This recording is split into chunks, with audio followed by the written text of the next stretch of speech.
ప్రియ భగవద్బంధువులారా, గీతా జయంతి సందర్భంగా భగవద్గీతలోని కొన్ని శ్లోకాలను తెలుసుకునే ప్రయత్నంలో ఉన్నాము. నిన్నటి రోజున కొన్ని శ్లోకాలు చెప్పుకున్నాము. ఈరోజు ఇంకొన్ని శ్లోకాలను తెలుసుకునే ప్రయత్నం చేద్దాం. అందులో భాగంగా మొదటి శ్లోకము, మచ్చిత్త మద్గత ప్రాణ బోధయంత పరస్పరం కథయంతశ్చయాన్నిత్యం తుష్యంతి చ రమంతి చ. నా భక్తులు నాయందే వారి మనస్సులని నిలుపుతారు, తమ ప్రాణాలని కర్మలని సర్వస్వము కూడా నాకే అర్పిస్తారు, నా కథల్ని చెప్పుకుంటూ నాయందే రమిస్తూ ఉంటాడు అని గీతాచార్యుడు 10వ అధ్యాయం 9వ శ్లోకంలో అంటున్నాడు.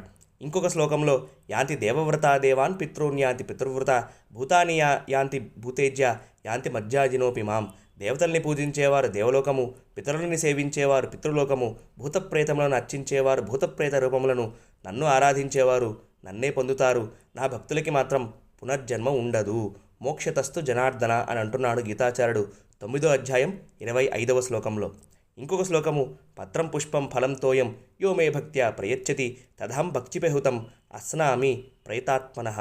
చాలా ప్రాచుర్యం పొందిన శ్లోకము.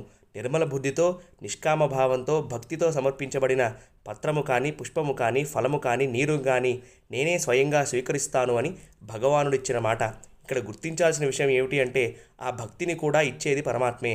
ఆ భక్తిని కూడా మనం అడగాలి. మనం అది తప్ప మిగిలినవన్నీ అడుగుతూ ఉంటాం. పరమాత్మని చేరే విధానంలో చెప్పుకున్న 40 శ్లోకాలలో మొట్టమొదటి శ్లోకం ఏమి చెప్పుకున్నాము అంటే, త్వదీయం వస్తు గోవింద తుభ్యమేవ సమర్పయేత్ తేన తదంగ్రీయుగళే భక్తిరేవ స్తదాస్తుమే. నేను సమర్పించే ఈ నైవేద్యము నేను తయారు చేసింది కాదు, కానీ ఇది నువ్వు స్వీకరించి నాకు భక్తినివ్వు అని అర్థం. ఇంకొక శ్లోకము, యత్ కరోషి యద్ అస్నాసి యద్ జుహోసి దదాసి యత్ తపస్యసి కౌంతేయ తత్ కురుష్వ మదర్పణం. ఏ కర్మైనా సరే, తినే ఆహారము, చేసే హోమము, అర్పించే దానము, ఆచరించే తపస్సు నాకే సమర్పించు అని అంటున్నాడు గీతాచార్యుడు 9వ అధ్యాయం 27వ శ్లోకంలో కూడా.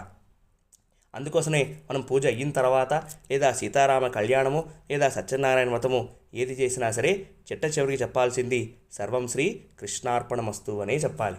ఇంకొక శ్లోకము, మన్మనాభావ మద్భక్తో మధ్యాజీ మాం నమస్కురు మామే వైశ్యసి యుక్తేవం ఆత్మానం మత్పరాయణ. చాలా అద్భుతమైన శ్లోకము. 9వ అధ్యాయం 34వ శ్లోకం.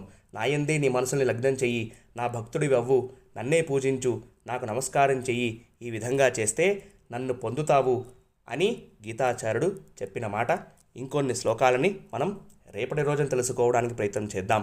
అంతవరకు హరే కృష్ణ, జై శ్రీమన్నారాయణ.